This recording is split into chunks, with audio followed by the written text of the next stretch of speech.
Comment obtenir cet effet de grain avec le logiciel Moho? Rassure-toi, c'est hyper facile. En quelques minutes, 2 minutes, tu pourras le faire facilement. Je te montre. Yo créatif, ici Noès. Nous allons le faire avec le corps de l'animation. Voici l'animation en question. La première des choses qu'il faut d'abord faire, c'est de créer un masque.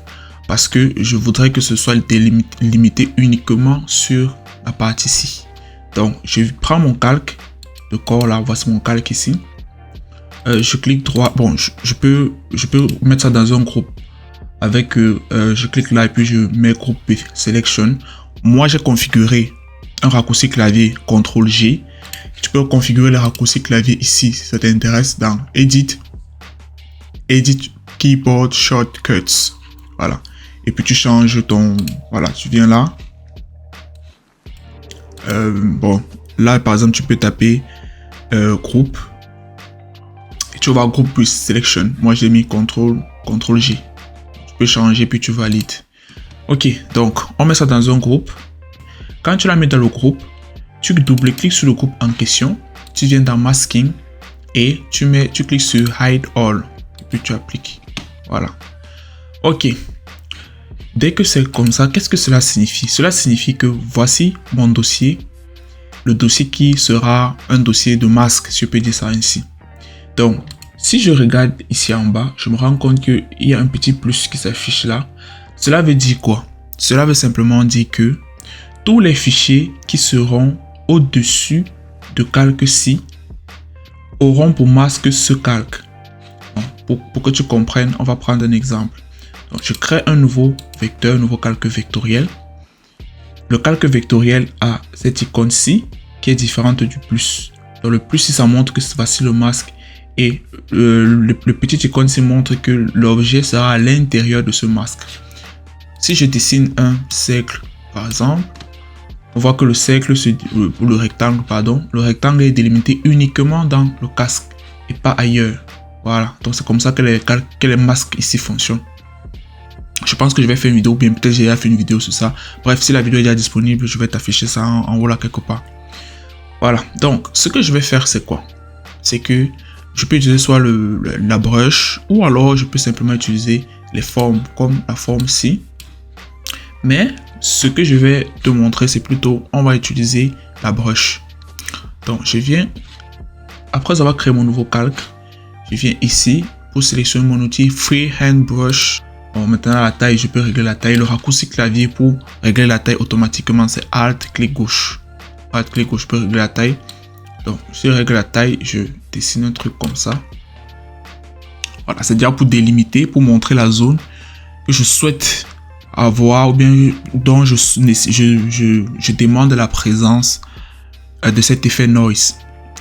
Dès que c'est fait, maintenant on passe à la partie la plus intéressante. Je viens sur mon outil Select Shape ou bien le raccourci clavier Q et je clique sur mon objet. Dès que je clique sur mon objet, je viens ici dans mon panneau Style et dans mon panneau Style, je viens dans Brush, dans No Brush. Bon, pour la couleur, tu peux mettre la couleur qui t'intéresse, il n'y a pas de souci.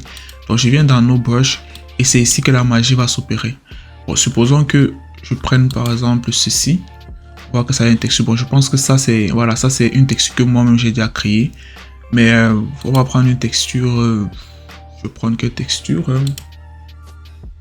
voilà, ça c'est la texture de base. C'est la texture que j'ai pris comme inspiration pour faire le reste. Bon, on va un peu changer de texture. Voilà, prenons par exemple ceci. Si tu as vu ma vidéo sur la maîtrise de l'outil Brush, tu vas bien comprendre tout ce qui va se passer. Donc je mets ça en haut là, en fiche en description pour que tu comprennes. Et également la vidéo sur comment faire l'effet Line Boil, c'est également là. Donc ici, on va manipuler les brushes. Comment ça fonctionne? Déjà, la première des choses que je vais savoir, c'est que après avoir choisi la brush que je veux, je peux même dessiner la brush qui m'intéresse. Il y a le spacing qui correspond à l'espacement entre les différents motifs. Il y a le decal angle qui est la direction de l'angle, d'accord?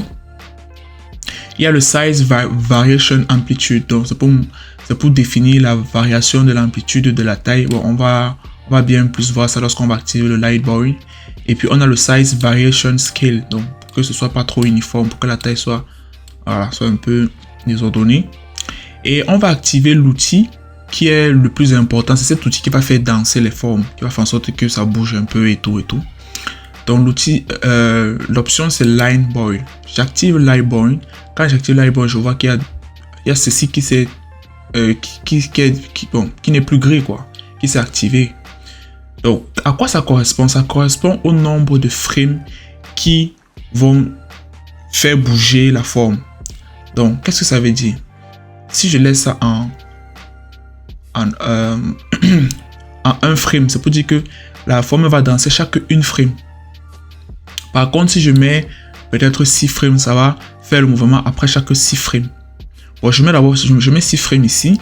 Et comme je t'ai expliqué, le size variation amplitude est lié au light boil. En fait, en quoi c'est lié? La variation de la forme va dépendre du degré du pourcentage de ceci. Donc, plus le pourcentage est élevé, plus la variation sera plus forte.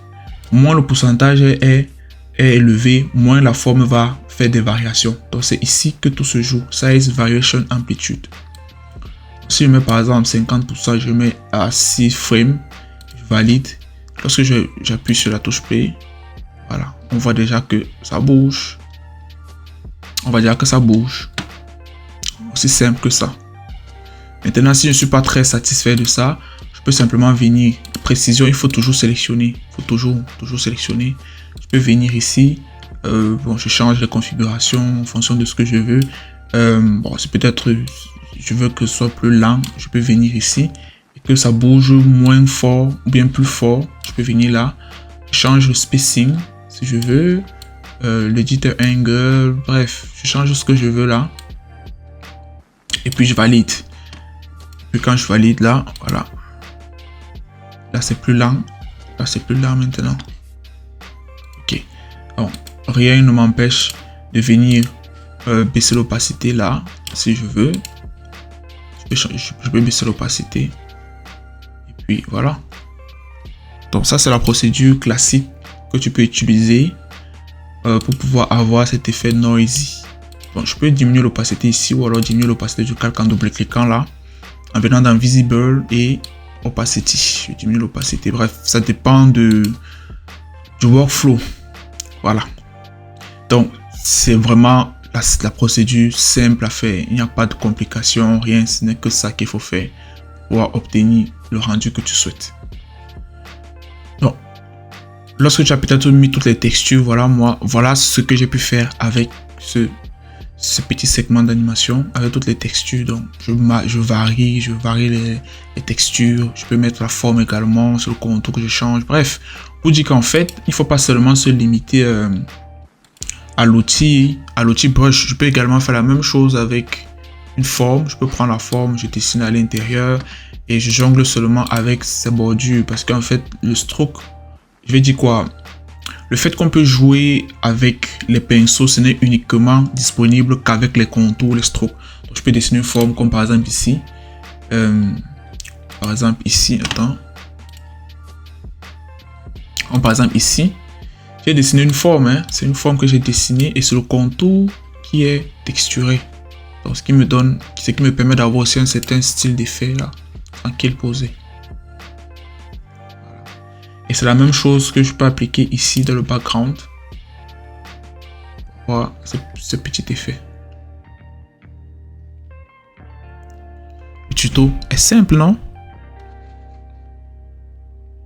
Eh bien, si tu es arrivé jusqu'à ce niveau, mets en commentaire noisy. Ouais, tu mets en commentaire noisy. Je saurai que tu es arrivé jusqu'au bout.